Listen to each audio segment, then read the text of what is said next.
Meta AI is the personal AI to help you with whatever you need. Plus, it meets you where you are.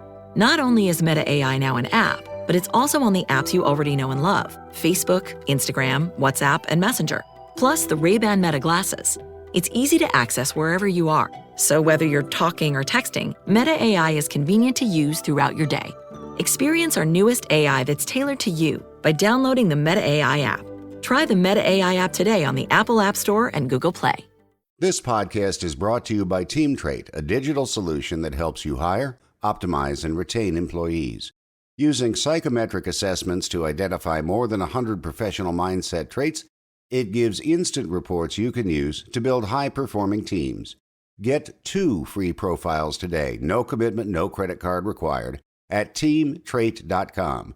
TeamTrait.com. Welcome to the Manage Smarter podcast with hosts C. Lee Smith and Audrey Strong. We're glad you're here for discussions on new ways to manage smarter, hire, develop, and retain talent, improve results, and propel team performance to new heights.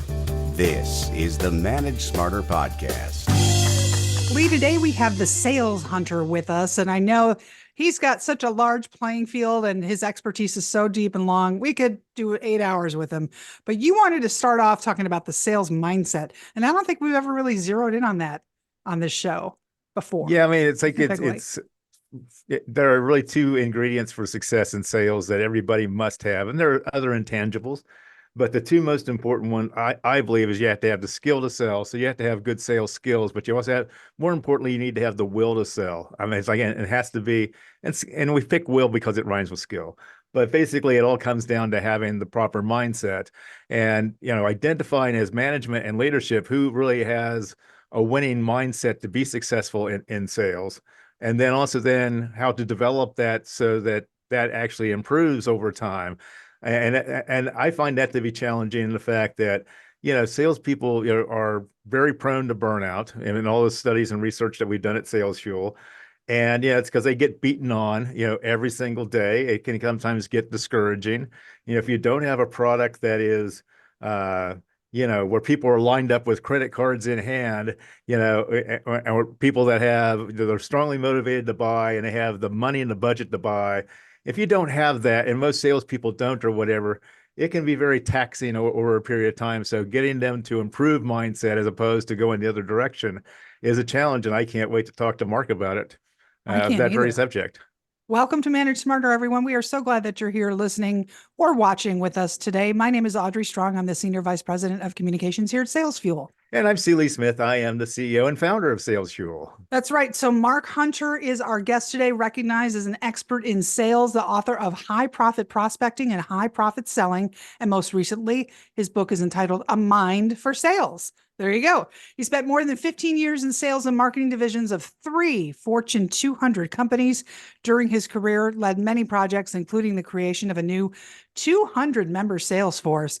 And he sees sales not as a job or even a profession, but as an actual lifestyle. He has a true passion for sales. He's been a consultant and a speaker on 5 continents, 29 countries, received the Certified Speaking Professional designation, and inducted into the Sales Hall of Fame. Well, I mean, Mark, thank you for coming. We're very lucky to have you here with your amazing mind. I guess I've been busy, but hey, you know what? Sales is fun. Hey, I want to jump right into it because talking about process, talking about mindset, sales is emotional. It is an emotional game we play. So let me tell you something. Your mindset is, I think it's more important than the process. Whoa, yes. Did I drop the mic on that one? Yeah, I'll say that. I think your mindset is more important than the process. You can be a bad process, but give me a great mindset and somehow I'll figure it out. Give me a good process, but a lousy mindset. Nope. The crash and burn. Yeah. What are the top qualities of the mindset? The top maybe 3, I don't know, pick the number you want to give us that are just mandatory. You have to have them to succeed, or you should just find another line of work. I'm going to narrow it down to 2. Oh, and great.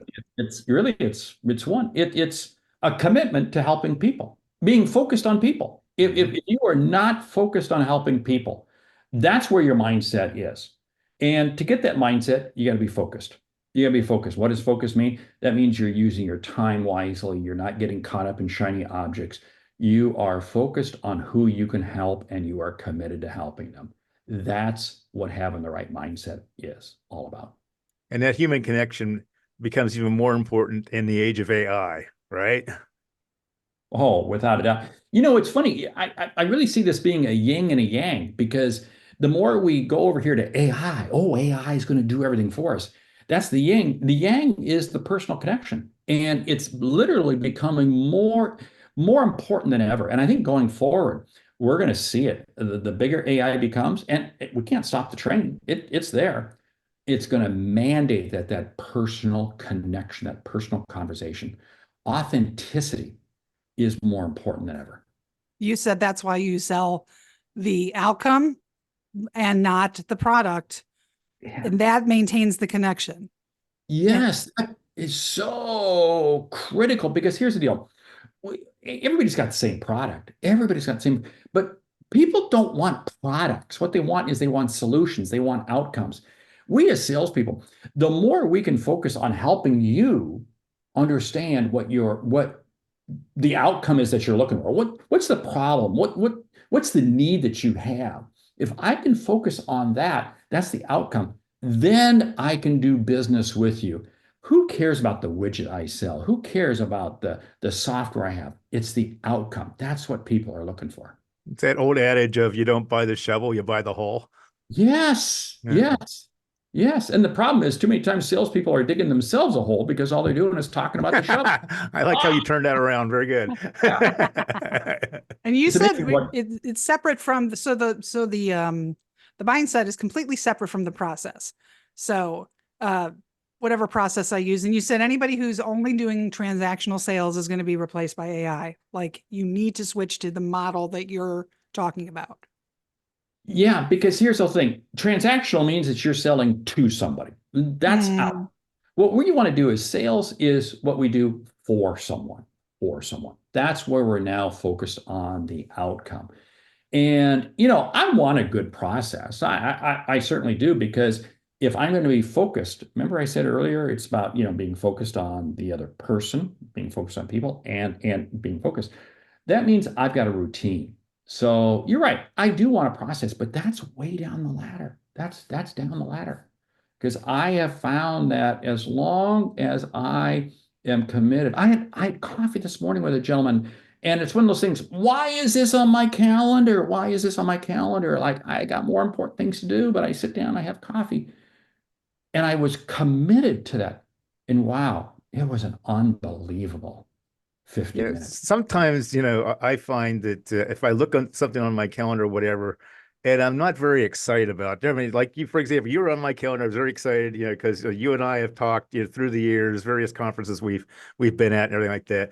But sometimes there's things on my calendar that I'm just like, oh my God, why is this, why am I doing this? I've got other things to do and everything like that. And it almost never fails that those conversations actually turn out to be more interesting, more fruitful, than the ones I was excited about. And I don't know why that is, but it's like, is that something you found that happens to you? Yes, because it's when I'm committed to the person. I sat down for coffee with this gentleman, and he sat down, and I'm kind of scratching my head. But we get about 10 minutes in the conversation, and I go, wow, this is really cool. He wound up making some connections for me, and connected the dots on some people I know, and I was able to help him on so forth. And it just there was a chemistry, but I could easily have gone into, oh, this is going to be a waste of time. Man, should I just blow them off? We overcame our own mindset. Yes, yes, yes. And this is why what you have to realize is whatever conversation you're in, you have to be in the moment. You have to be in the moment. Because I could have sat down and said, okay, man, how am I going to get this thing done as quickly as possible? I hope my phone rings. I hope it pulls me out of this conversation so I can get on to something else. But no, you stay laser focused. And when you stay laser focused, it's amazing. Our questions became much more insightful, much more just compelling. We were building on each other's comments, and it worked.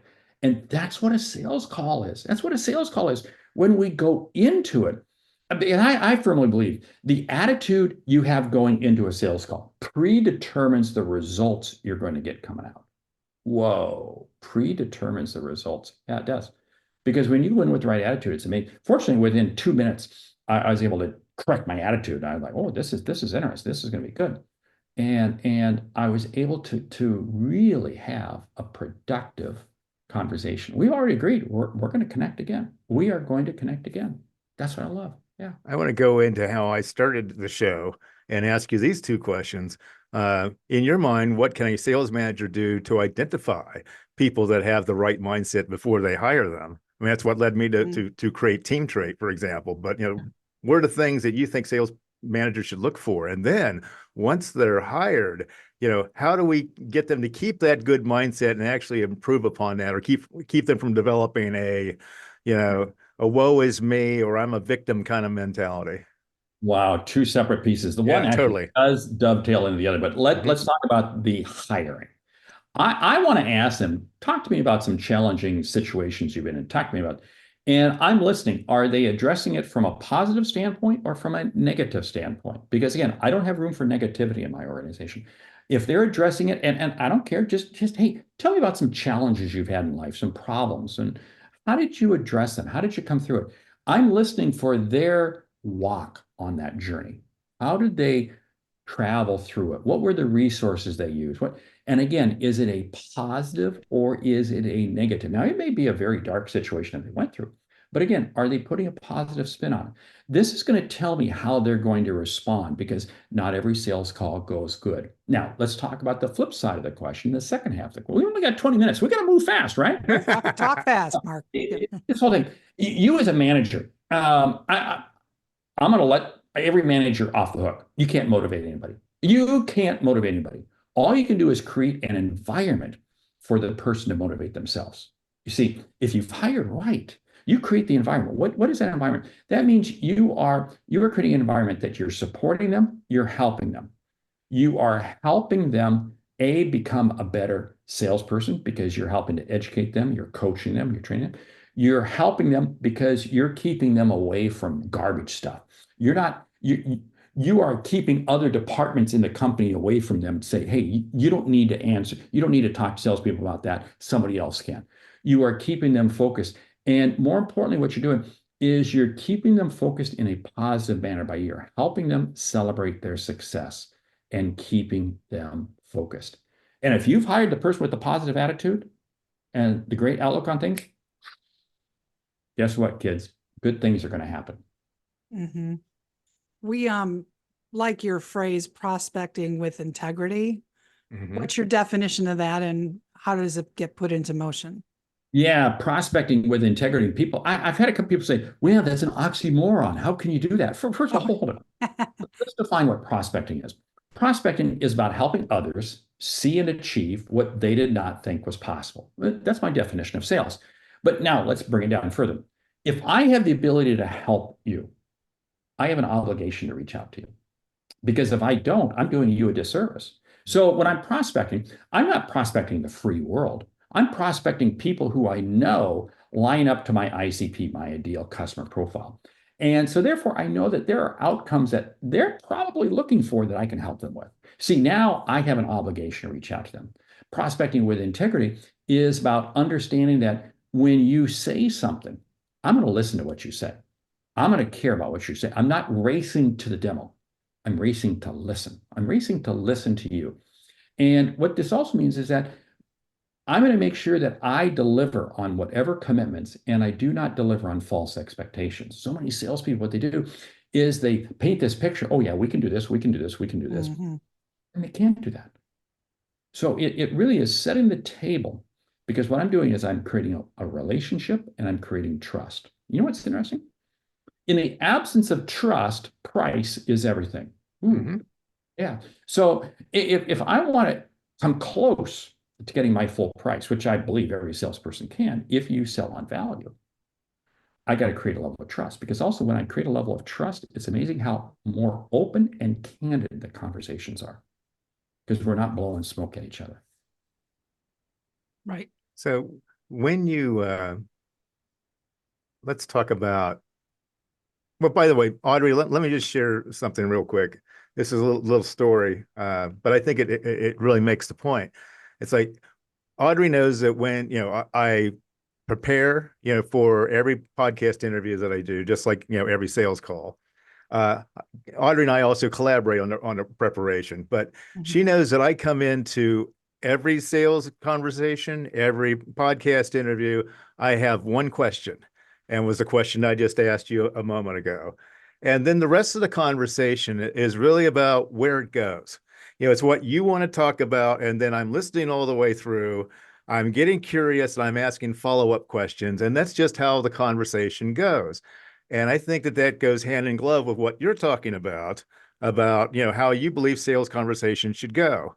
I mean, it's just based off of all the experience you have, all the experience that I have. And that really exemplifies the point. So my question then as a follow-up to what you just said is, can you have the attitude that sales is a numbers game and still be able to prospect with integrity? Yes, sales is a numbers game because at the end of the day, you got to make quota. I totally get that. But what happens is we wind up putting our focus on the wrong numbers. And the whole idea is this: just because it can be measured doesn't mean it should be measured. That is so false. I want to measure only those activities that are absolutely going to drive me to my sales. Let's back up the bus. Early on, if I'm a new salesperson, I'm going to be much more focused on the number of activities. Because I don't have anything in my pipeline. So I'm probably going to measure the number of phone calls I make, the number of emails I send out, et cetera, et cetera. And I'm going to celebrate my wins. Hey, I made 20 phone calls today. I sent out 25 emails, whatever. I'm going to celebrate that. As you become more successful and you begin to develop more in your pipeline, you're now going to be focused on a smaller set of metrics. For instance, in my own business, in my own job, I have one, and my team holds me accountable to this. I have one metric: 5 conversations a day. 5 conversations a day. I know that if I have 5 conversations a day, my company's pipeline is going to be full. It is going to be full. Now, it doesn't mean I close 5 deals a day. No, because I may converse with somebody 5, 10 times. But it means over the course of the week, we're going to wind up sending out a couple proposals, and we're going to close 50% of those. And that's all we really need is one new deal a week, according to our business model. So this is the whole thing that it's 5 conversations. Now, to get to 5 conversations, I got to do X number of emails. But I'm not measuring that because I'm a little further along in the sales process. So it's going to vary based on where that salesperson is in there. Because early on, like I said, it's going to be the number of emails because you're not going to close a deal and they're going to get very discouraged. So I, as a manager, I'm going to celebrate. Hey, congratulations. You made your 35 calls today. You made your 20. Congratulations. This is what's key. Every salesperson at the end of the day has to have something to celebrate. Leaders, you've got to give your people something to celebrate. Regardless of how small the success might have been, allow them to celebrate something. Why? It's like golf, right? It's It like is you like go golf. out there and you hack one around shot. for 17 holes and you make that one brilliant shot that you remember, you celebrate, that keeps you coming back. Golf is an emotional game, right? Yeah, it is. Right? Yes. It's a mental game more than anything. It is a mental. It's that stupid little white ball. Yeah. And stop and think about this for a moment. This is what we as leaders, sales leaders, have to be helping our salespeople with. So I may have this complex process, but I'm going to have different salespeople focused on different numbers, different metrics, depending on where they are in their process, in their success rate, in their longevity, in their knowledge, in their skill set, in their competency of what they're doing. And that runs counter. I know that runs counter, but I believe that's how we get maximum results out of our sales force. So everybody's scorecard looks a little different. Yes. But think about this. You would expect, I don't even own clubs anymore. I am not that good at, Yeah, I'm terrible. So I would be ecstatic if I could chip to the green. Somebody else might say, no, I'm only going to be ecstatic if I can drive to the green. Oh, right. Yeah. Okay. Why should I hold them to the same standard? You want to demotivate people? No, hold them to the same standard.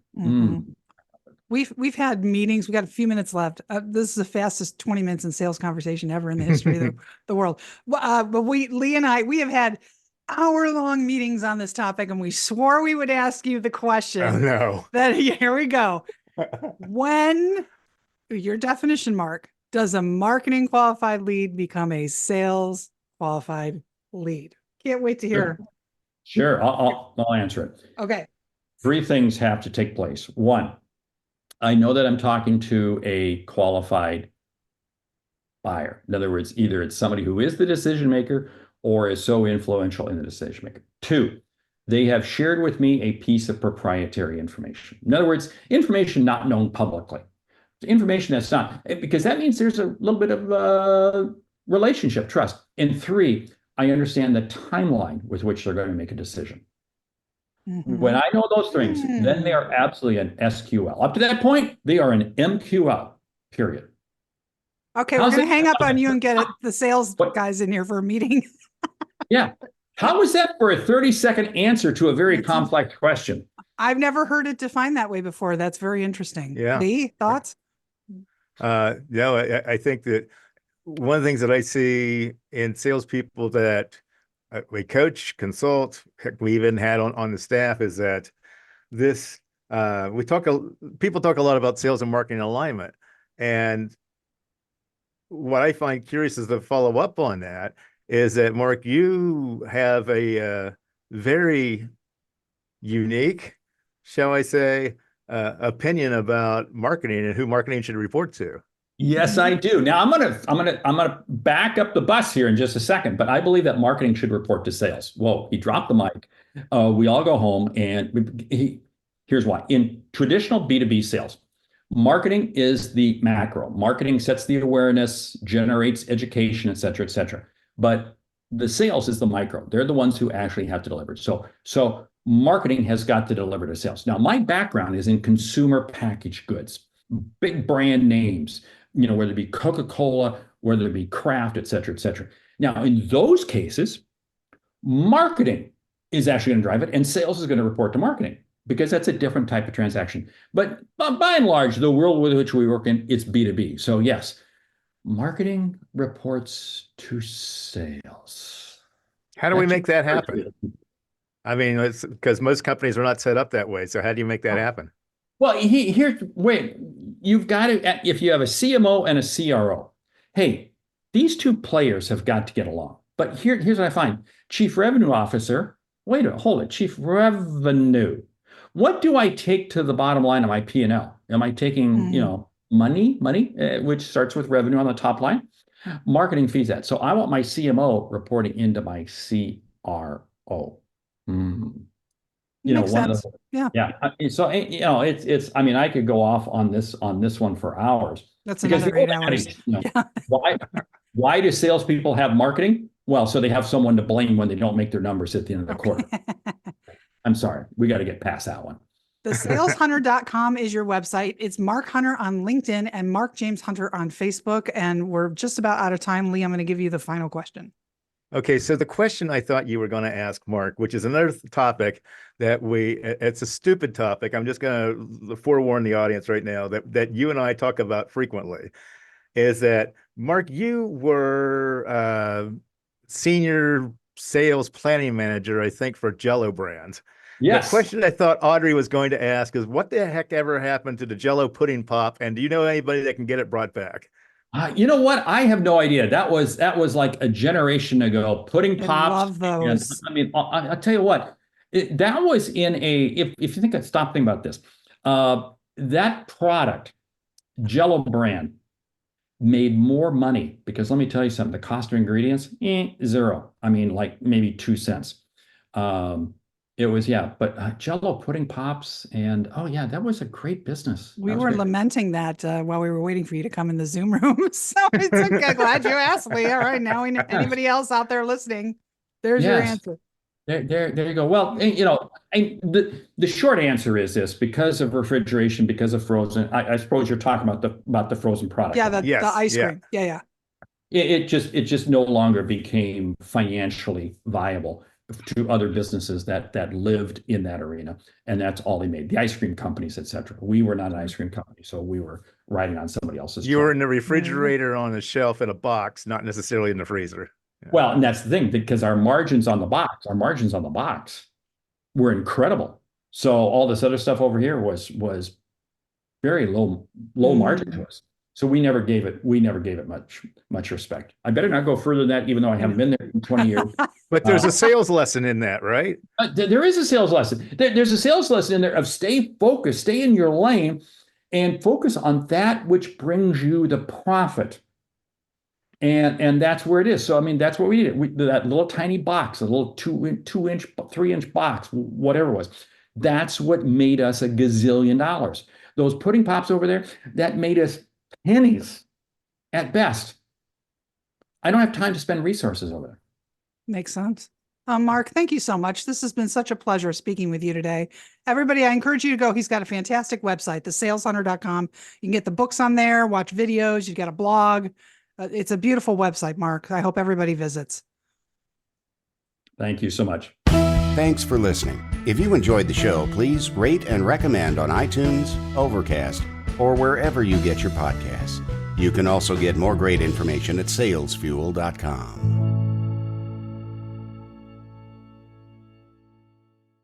This podcast is a part of the C-Suite Radio Network.